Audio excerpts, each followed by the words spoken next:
نحمده ونصلي على رسوله الكريم اما بعد قال النبي صلى الله عليه وسلم ما صام من ظل يأكل لحوم الناس او كما قال عليه الصلاة والسلام۔ روزے کے تعلق سے اس کا ایک حق جو آپ صلی اللہ علیہ وسلم نے اس حدیث میں ارشاد فرمایا کہ زبان کی حفاظت کرنا۔ زبان یہ اللہ تعالیٰ کی بہت بڑی نعمت ہے۔ ہمیں اور آپ کو اس نعمت کا ہونا یہ احساس نہیں ہوتا، نہ اس کا استحضار رہتا ہے۔ لیکن اگر دیکھا جائے تو جن لوگوں کو یہ نعمت نہیں ملی ہے ان لوگوں سے پوچھئے کہ ان کو اپنی زندگی میں اور ہر قدم پر کتنی دقت اور کتنی پریشانی پیش آتی ہے۔ ہم تو آسانی کے ساتھ جب چاہیں، جس وقت چاہیں، جتنا چاہیں استعمال کر لیتے ہیں، بول لیتے ہیں اس کو۔ لیکن جو گونگا ہے، اب بول نہیں پاتا ہے، یا زبان میں اس کے ہکلاہٹ ہے، زبان لگتی ہے، اس سے آپ پوچھئے اپنی کوئی ضرورت کسی کو بتانا ہے، کسی سے کہنا ہے، تو وہ کس قدر اس کو پریشانی پیش آتی ہے۔ کہنا چاہتا ہے، کہہ نہیں پا رہا ہے، بات سمجھا نہیں پا رہا، اب اگلا آدمی اس کو سمجھ نہیں پا رہا ہے۔ تو یہ جو نعمت زبان کی ملی ہے، اس کا حق کیا ہے؟ عام دنوں میں بھی اس کا حق یہ ہے کہ زبان سے کوئی چیز نکالنے سے پہلے سوچ لے ایک لمحہ۔ بزرگوں نے فرمایا کہ بولنے سے پہلے ایک لمحہ تھوڑا سوچ لے، اور سوچنے کے بعد بولے، تو پھر انشاءاللہ اس کا استعمال صحیح رہے گا اور غلطی نہیں ہونے پائے گی۔ وہ یہ کہ سوچنا یہ کہ جو چیز ہم اپنی زبان سے نکال رہے ہیں، دنیا اور آخرت کے اعتبار سے مفید ہے یا مضر، وہ یہی دو باتیں سوچنا ہے۔ یعنی جو چیز ہم کو اپنی زبان سے کہنا ہے، وہ چیز ہمارے لیے فائدہ مند ہے یا نہیں، ہمارے لیے نقصان دہ ہے کہ نہیں، بس یہ سوچنا۔ اس سوچ کر کے پھر زبان سے نکالنا۔ اور جس آدمی کا مزاج اس طرح بن جائے کہ جو بات بھی کہنا ہے تھوڑا سوچ کر کے اور تھوڑا سا رک کر کے بولے، تو انشاءاللہ اس کو نہ یہاں ذلت اٹھانا پڑے گی، نہ وہاں ذلت اٹھانا پڑے گی۔ بعض اوقات ہوتا یہ ہے کہ آدمی کبھی جلد بازی میں، کبھی محفل و مجلس والوں کی رعایت میں، اور کبھی اور کسی بنیاد پر ایسی بات اس نے منہ سے کہہ دی کہ وقتی طور پر تو اس کا تھوڑا بہت محسوس ہوتا ہے کہ ہم کو فائدہ مل گیا ہے۔ آخرت کا نقصان یہ ہوتا ہے کہ وہ جنت کے قریب پہنچ کر جہنم میں چلا جاتا ہے۔ وہ یعنی بالکل ایک ہاتھ جنت قریب آ چکی اس کی ہے، اور وہ منہ سے ایسی بات اس نے کہہ دیا کہ اس کی نظروں میں تو کوئی اہمیت نہیں تھی، لیکن اللہ کے یہاں اس کا بہت ہی وہ رہا کہ وہ جہنم میں پہنچ گیا۔ اس لیے فرمایا کہ زبان کا استعمال جو ہے وہ سوچ کر کے ہو، تھوڑا سا رک جائے پھر کہے اس کو۔ اور سوچنا کیا ہے؟ سوچنا یہی ہے کہ ہمارے لیے مفید ہے یا مضر، فائدہ مند ہے یا نقصان دہ۔ نقصان دہ ہے تو ظاہر سی بات ہے، نقصان والا کام کرنا تو کوئی عقل مندی کی بات ہی نہیں، خاموش ہو جائے اس وقت میں۔ اور اگر فائدہ مند ہے تو پھر اسے کہے۔ بعض حضرات نے تو یہ بھی بات فرماتے ہیں، اگر فائدہ مند ہے تو یہ سوچے کتنا فائدہ اس میں ہم کو ہوگا۔ اگر زیادہ مفید ہے تو کہہ دے، نہیں تو خاموش ہو جائے۔ لیکن آج کل ایک مزاج ہے بولنے کا کہ نہ بولنے والے کو ذرا گھٹیا گری ہوئی نظر سے بیوقوف سمجھتے ہیں۔ ارے بھائی اس کا تو سماج و معاشرے میں تو کچھ بولتے ہی نہیں، خاموش رہتا ہے۔ تو اب آدمی اس چیز کو ذرا سا تھوڑا وہ سمجھ کر کے بولنے لگتا ہے، یہ نہیں لوگ کیا کہہ رہے ہیں کیا نہیں، کہ کئی دن کا مسئلہ ہے، تو چند دن کی بات ہے کہ صاحب بڑا اچھا بولتا ہے، یہ کرتا ہے وہ کرتا ہے، اور ان کیا معلوم وہ درگت بن رہی ہے ہماری جا کر کے۔ تو روزے میں سب سے اہم چیز جو ہے وہ یہ ہے کہ زبان کی حفاظت کرنا۔ جو آدمی جتنی زبان کی حفاظت کر لے جائے، خاص طور سے غیبت سے، برائی کرنے سے، گالم گلوچ کرنے سے، جھوٹ بولنے سے، ان سب چیزوں سے زبان کی حفاظت اگر کر لے جاتا ہے تب وہ روزہ روزہ کہلاتا ہے۔ جو روایت میں نے پڑھی ہے، آپ نے ارشاد فرمایا ما صاما، اس نے روزہ رکھا ہی نہیں، جو وہ شخص جو لوگوں کا گوشت کھاتا ہے۔ من یأکل لحوم الناس، لوگوں کا گوشت کھانا کیا ہے کہ اپنے کسی بھائی کو برائی سے یاد کر لینا، اپنے بھائی کا تذکرہ اس کی کسی عیب کسی کمی سے کر دینا، اگر اس کو معلوم ہو جائے تو تکلیف ہوگی اس کو۔ تو فرمایا کہ ایسا شخص کوئی عمل کر رہا ہے تو گوشت کھا رہا وہ اپنے مردار بھائی کا۔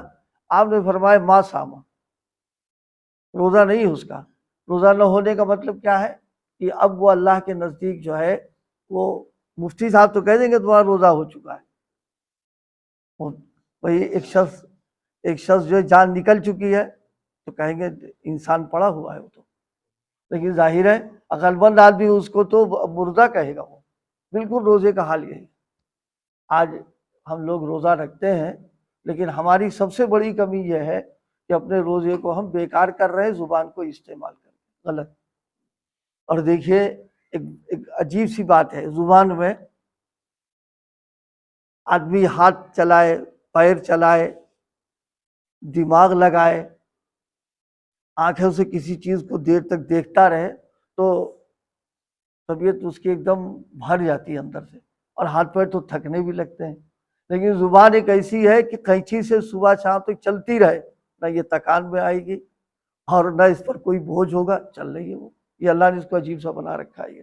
تو اس لیے بھائی زبان تھوڑا سا ہم بس اس کے لیے اپنے روزے کو برباد نہ کریں۔ اللہ پاک ہم سب کی، ہماری بھی آپ کی بھی حفاظت فرمائے۔ زبان کی حفاظت کر لے جائے تو بس وہ سب سے گویا اچھا عمدہ روزہ ہے، جاندار روزہ ہے، اور وہ روزہ اللہ کو پسند ہے۔ اور زبان کی اگر حفاظت نہیں ہو رہی ہے، چاہے تہجد پڑھ رہے ہو، چاہے اوابین پڑھتے ہو، چاہے ذکر کر رہے ہو، چاہے تلاوت کا بھی اہتمام کر رہے ہیں، لیکن زبان کی اگر استعمال ہمارا غلط جا رہا ہے تو یہ ہمارے لیے خطرے کی گھنٹی ہے کہ سب بیکار کر دے رہے ہیں اپنا وہاں پر۔ اس لیے زبان کو تھوڑا سوچنا، اور سارے اعضاء کو اللہ پاک نے ایک دم کھلا بنایا ہے، لیکن زبان کو اللہ پاک نے جو ہے بہت ایک پورا قلعہ بنایا اور اس کو 32 دانتوں کے بیچ میں رکھا، پھر یہ 2 ہونٹ لگائے، یہ سب پورے اندر قلعے میں محفوظ کیا اللہ نے۔ یہی ہمارے سوچنے کے لیے کافی ہے کہ اتنا سارا انتظام، اس کو بھی تو باہر لگا سکتے تھے اللہ پاک، ان کی قدرت سے باہر تھوڑی نہ تھا، باہر لگا بھی دیتے، خوبصورت بھی بنا دیتے، اس کی قدرت میں تھا وہ، لیکن نہیں، اس نے اندر رکھا ہے۔ یہ اندر رکھنا ہی اس بات کو بتا رہا ہے کہ زبان جو ہے بہت، یہی زبان ایک لفظ بول دیتا ہے، معلوم ہوا کہ جناب جھگڑا ہو گیا، معلوم ہوا جناب والا پورے آگ لگ گئی، اور یہی زبان استعمال کرتا ہے، آگ بجھ گئی، دل مل گئے، معلوم ہوا سب ختم ہو گیا۔ تو یہ زبان جو ہے بڑی عجیب سی چیز ہے۔ تو اس وقت چونکہ روزے کی بات آ گئی تھی اس لیے میں نے عرض کیا کہ اللہ پاک ہم سب کو اس کی توجہ، اس پر فکر نصیب فرمائے۔ آج ہم لوگ طاعت اور عبادت پر تھوڑی بہت توجہ کر رہے ہیں، لیکن زبان کی ہماری جو ہے وہ گانا گا لیا، کوئی چیز گندی سندی دیکھی اس کا تذکرہ شروع کر دیا، کوئی بات نظر آ گئی اس کا چرچا شروع کر دیا، بس اب اسی میں سارا ٹائم جا رہا ہے۔ اس لیے حضرت حکیم الامت نور اللہ مرقدہ نے ایک عجیب بات لکھی ہے، فرمایا کہ آدمی بعض اوقات، فرمایا کہ اکثر بات چیت جو آپس میں ہوتی ہے وہ بالکل صحیح، شرعی اعتبار سے کوئی بات نہیں ہوتی، لیکن جب وہ لمبا چلتا سلسلہ تو بس اب وہ گناہ شروع ہو جاتا ہے اس میں، آدمی پھر روک نہیں پاتا اس میں اپنے آپ کو۔ اس لیے کوشش اس بات کی ہو کم سے کم رمضان المبارک میں ہم اور آپ زبان کا استعمال کم سے کم کریں، بولنا بولے سوچ کر کے۔ اس لیے کہا کہ ایمان والا وہ اپنی زبان کو استعمال کرے، پہلے تول لے پھر بولے۔ ہم بول کر کے تولتے ہیں، دونوں میں فرق ہے۔ بول دیا، اب وہ نقصانات شروع ہو گئے اس کے، اب سوچتے افسوس کرتے یار منہ سے نہ نکالا ہوتا۔ تو اگر یہی کام پہلے کر لے کہ تول لے اور تولنے کے بعد بولے تو کوئی مسئلہ نہیں اس کے لیے رہے گا۔ اس میں یہ مزاج بنا لیں تول کر بولنے کا، بول کر تولنے کا مزاج اگر بنا لیا تو یہ ناسمجھی کی بات ہو گئی، اور تول کر کے بول رہا ہے تو عقل مندی کی بات ہو جائے گی۔ زیادہ سے زیادہ وہی ہوگا، لوگ محفل کہیں گے یار یہ اس حساب کا آدمی ہے نہیں، یہ ٹھیک کہہ دے تو اس سے کیا ہوگا۔ ان کے یہاں تو کسی حساب میں ہم آ جائیں گے تو ہمارا تو کام بن جائے گا اس کے اندر۔ یہ تو مجلس گرما دینا، لوگوں کو خوش رکھنا، اس سے بہتر یہ کہ اللہ کو خوش کرنے کی فکر کی جائے، اور اس کی خوشی اسی میں ہے کہ بولنے سے پہلے آدمی سوچے۔ دو باتیں میں نے عرض کی، زبان کا استعمال کرنے سے پہلے سوچنا کہ فائدے مند ہے یا نہیں، یہ چیز فائدے مند ہے تو فوراً کہہ دے، وہ مضر ہے یا نہیں، اگر مضر ہے تو رک جائے، اس میں کیا حرج کی بات ہے۔ نقصان دہ چیز سے ہم رکتے ہی ہیں تو اس سے بھی رک جائیں ہم، اور فائدے مند چیز کو ہم لیتے ہی ہیں تو ہم اس سے رک جایا کر کے۔ بس آج جو سبق ہے تول کر کے بولنا، بول کر کے تولنا، یہ کچھ نہیں، وہ تو تیر نکل چکا اب کمان سے۔ ارے بھائی سانپ چلا گیا اب لاٹھی مار رہے، اس میں فائدے کیا نکل رہا ہے؟ اس سے پہلے ہی آدمی مستعد رہے، یہ نوبت ہی نہ آئے اس کے لیے کہ تیر نکلنے دے، تیر اپنے کمان میں رکھے اور ہوشیاری کے ساتھ چلائے اس کو۔ یہاں پر ہے سوچ آدمی۔ ایک فارسی کا مقولہ یاد آ گیا مجھے